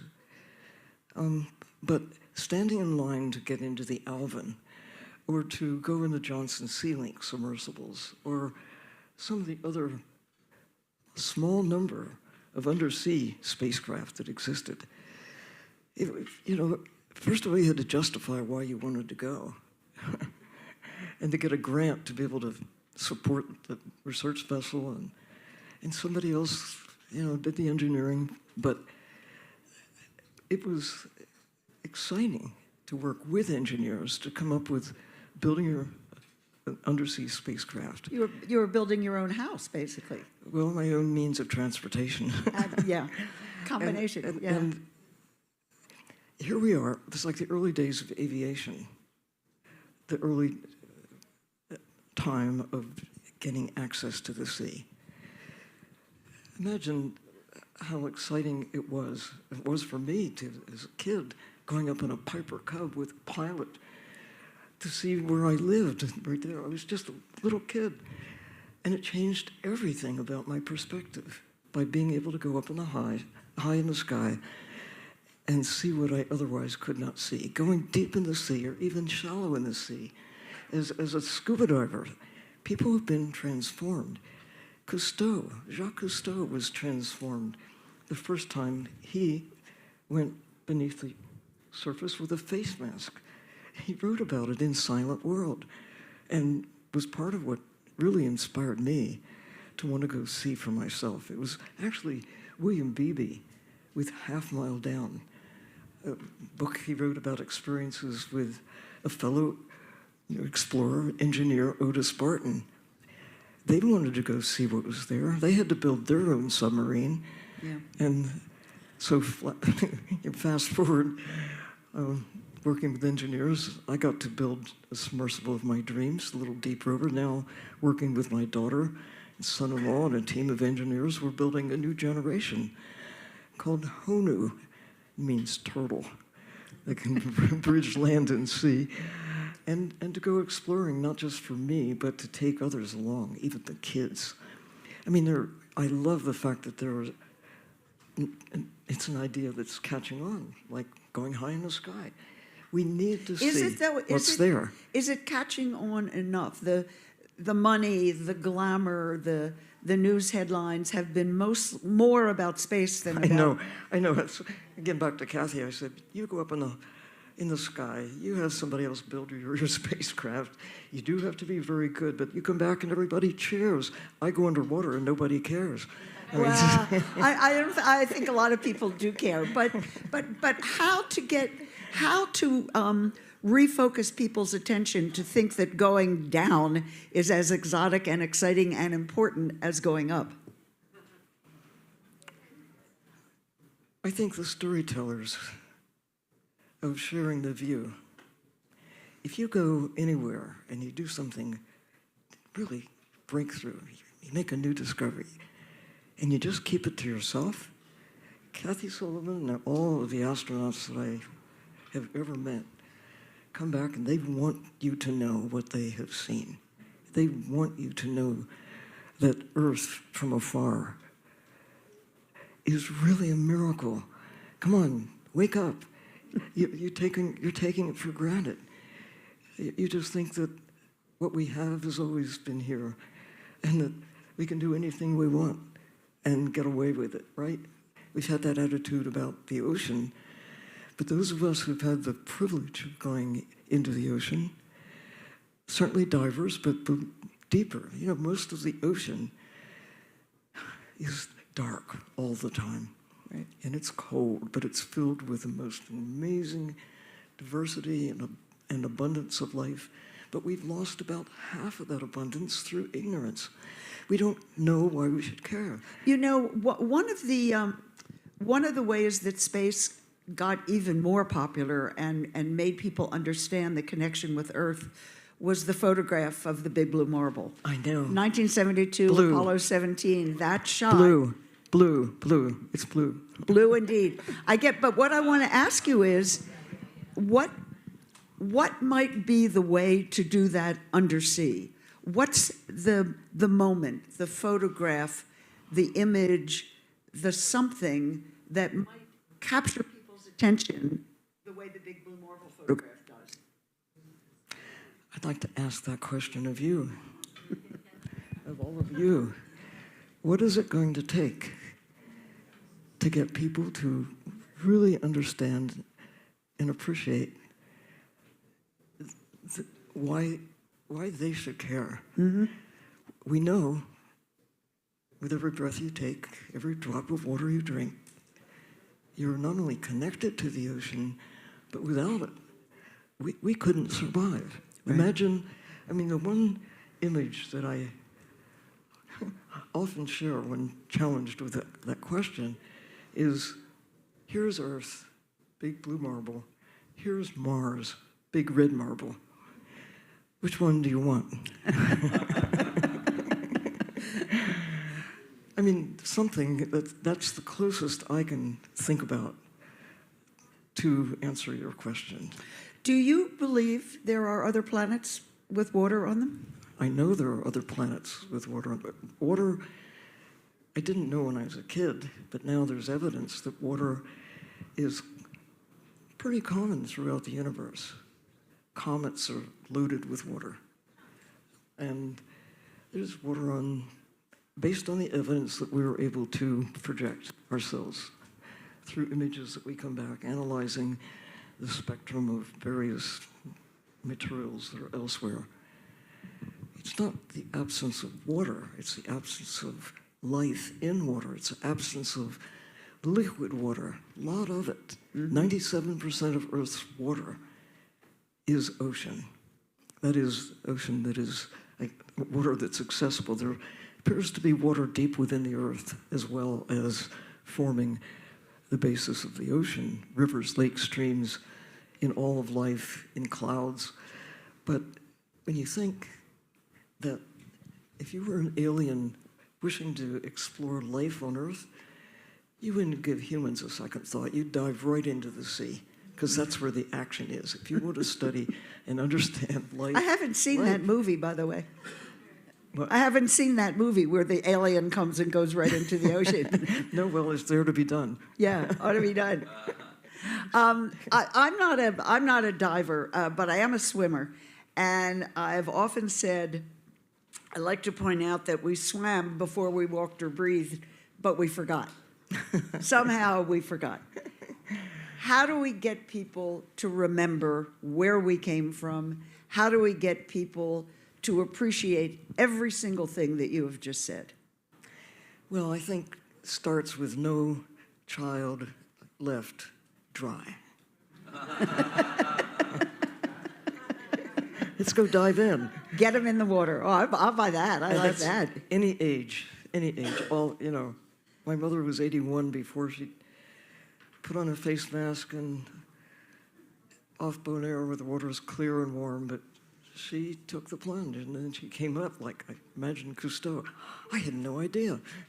I mean, she kind of had an idea. It's extraordinary. Because she had to put up with me for all that.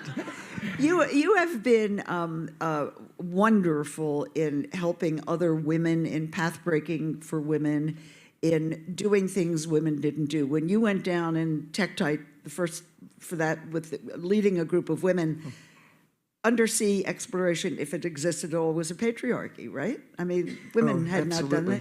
I remember Life magazine quoted me as saying, I didn't feel like I was like an evangelist of any sort, but I said, the only thing that men can do down there that we can't do is grow beards. But it was because they made such a deal over.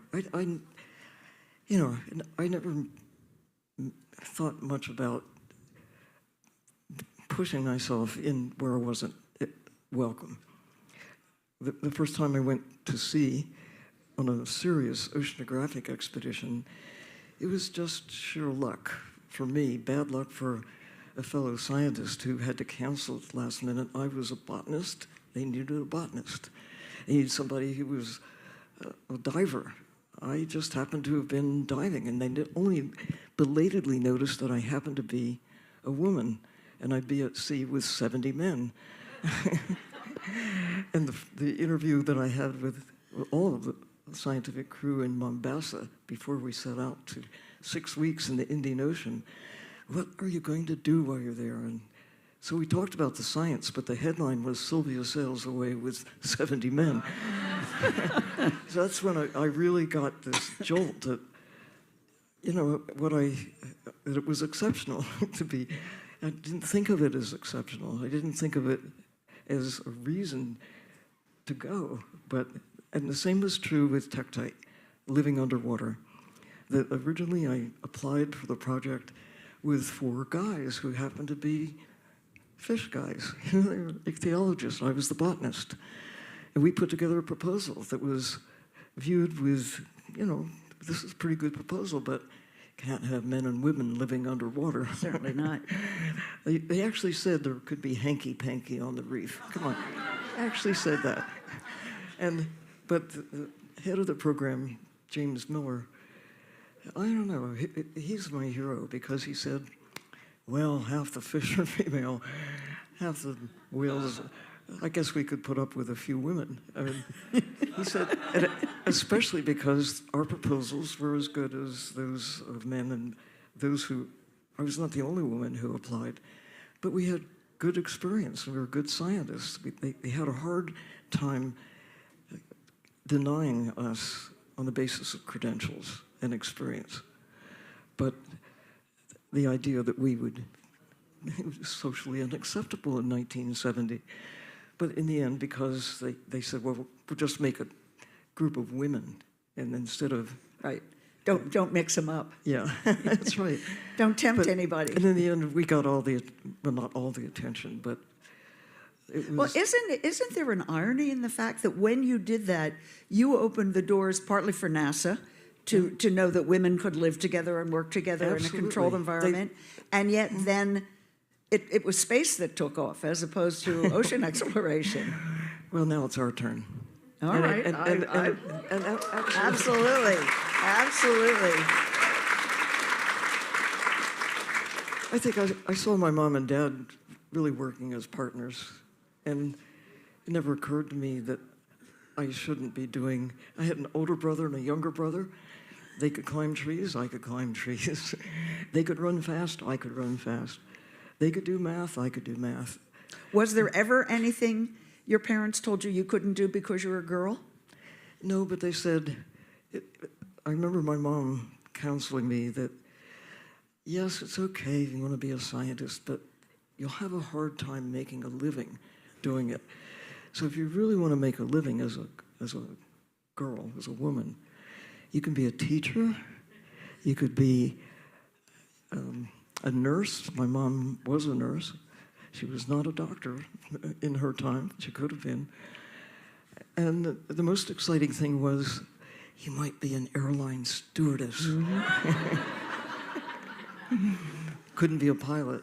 At least that was, but that was just the way of thinking. And I think I grew up in a culture of thinking you had your place, but why can't I do? I mean, I'm thinking about my brothers. So was there ever a moment when you said, I can't? You seem like an I can person. No, it's when somebody tells you you cannot, you must not, you know, for whatever reason that somebody else has. I just remember thinking, well, why not? And sometimes there's a reason, but it shouldn't be somebody else's reason. You know, and sometimes you're too tall, you're too short, you speak the wrong language, you're too old, you're too young, whatever it is. Sometimes there's a reason, but don't let it hold you back if you really want to do it, and if you can see a way to get through the wall, whatever that wall is. Figure out a way under it, or over it, or through it, or around it, but don't let it stop you. That's a beautiful stopping point, and I'm going to almost stop, but I want you to do one more thing, if you would. You've been doing this for a long time, thank goodness.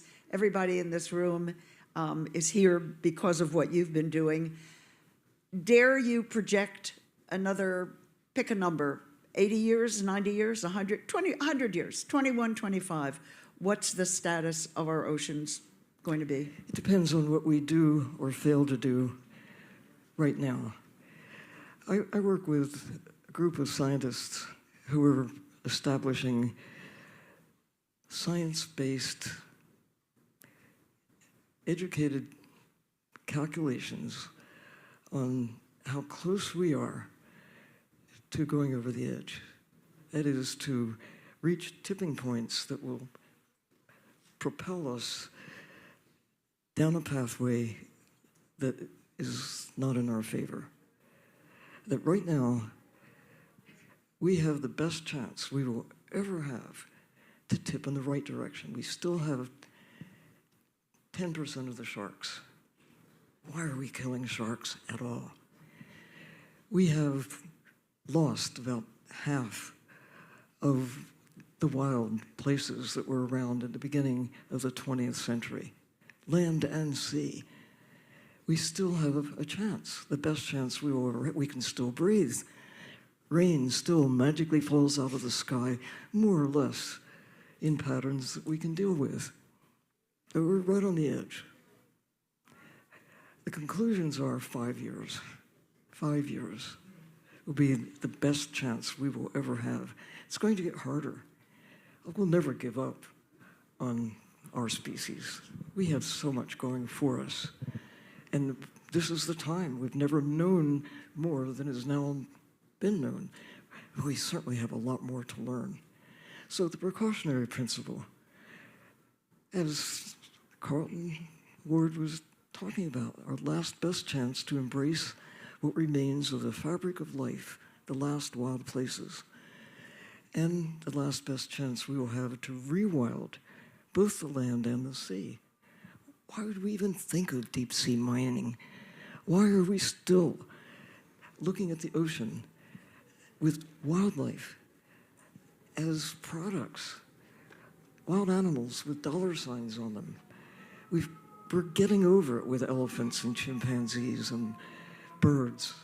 We have a long way to go, but we have to, move fast. Look at life in the sea. Really respect the ancient wisdom of those who have lived in a place for a long time.